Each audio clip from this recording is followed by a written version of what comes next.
Good morning সবাইকে আমার নতুন একটি ব্লগে এবং নতুন একটি দিনে তোমাদের জানাই অনেক অনেক স্বাগত। সকাল থেকে উঠে ফ্রেশ হয়ে বাচ্চাদেরকে পড়াতে বসেছি, মাছগুলোকে মাঝে খেতে দিয়েছি। আজকে সবাই পড়তে আসেনি তাই একটু ফাঁকা ফাঁকা। যাই হোক, পড়ানোর মাঝে একবার উঠে রোজকার মতোই চা জলটা খেয়ে নিলাম। আর এর সঙ্গে আমার আজকে একটা কেকের অর্ডার চলছে। বাচ্চাদেরকে এখন ছুটি দিয়ে দিয়েছি, কেকটাও করছি। গাছ থেকে একটা পেয়ারা পেড়ে আগে খেয়ে নিলাম। আর এই রোদের মধ্যে দেখো কেমন বৃষ্টি আরম্ভ হয়েছে।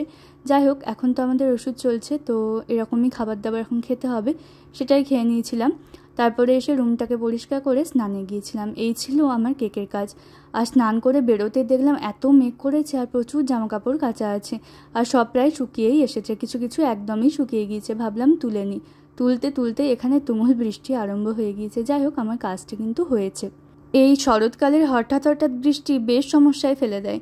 এদিকে ও বেশ কতকগুলো ছেলেপিলে এনে ছোট মাছ ধরার জন্য কি একটা জানি ছিপ বানাচ্ছিল, সেটাই বসে বসে দেখছিলাম। তারপর আর কি সিদ্ধ ভাত খেয়ে নিলাম। এই সব কিছুই কিন্তু তেল হলুদ ছাড়াই হয়। তারপর বিকালবেলা উঠে একটু বসে বসে টিভি দেখছিলাম। এবার আর তেমন কিছু করিনি, এটা একদম ডিনারের সময় একই খাবার, সেই সিদ্ধ খাবার আর মুড়ি। তো যাই হোক, সেভাবে আমরা ডিনারটা করে নিলাম। এখন যাব শুতে, তার জন্য আগে একটু ফ্রেশ হয়ে নিয়েছি। এবার একটু মাছগুলোকে খেতে দিয়ে নিই।